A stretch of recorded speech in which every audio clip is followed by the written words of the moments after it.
There are many ways people inhale marijuana.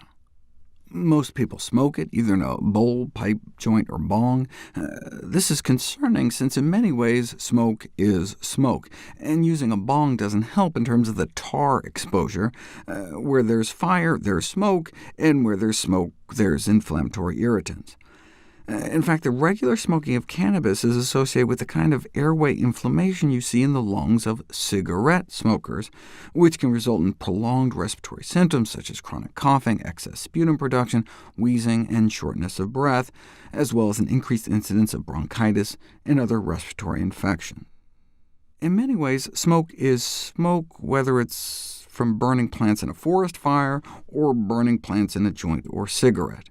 There are harmful byproducts of combustion, any combustion, like carbon monoxide. In fact, you get 5 times more carbon monoxide per puff in cannabis than tobacco, since pot smokers inhale more deeply and then hold the smoke in.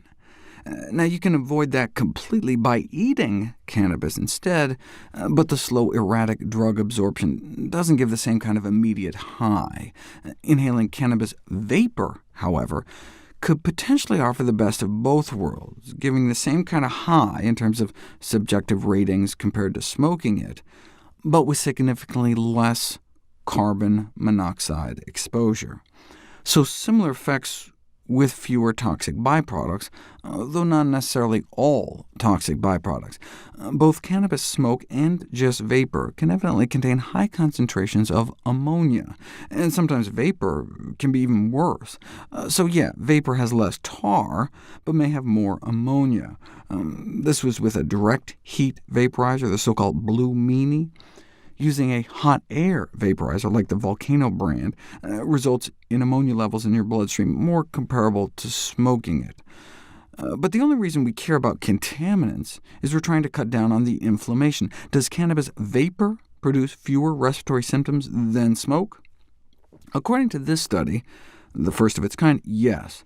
Now, vaporizing doesn't help with dependence issues or impaired driving or brain damage among heavy adolescent users, but may improve cannabis drug safety by minimizing lung troubles. They conclude that regular users of joints, blunts, pipes, and water pipes might decrease respiratory symptoms by switching to a vaporizer. But this was just based on a snapshot-in-time internet survey asking people about their symptoms. You don't know for sure until you put it to the test. In a study funded by a pro-legalization group, they recognized that respiratory symptoms are a stumbling block in their efforts, so suggest inhaling cannabis vapor rather than smoke might minimize respiratory complaints.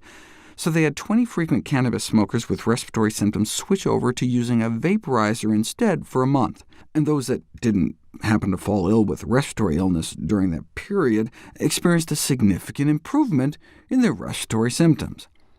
But wait a second, 8 out of 20? 40% got a respiratory illness within a single month?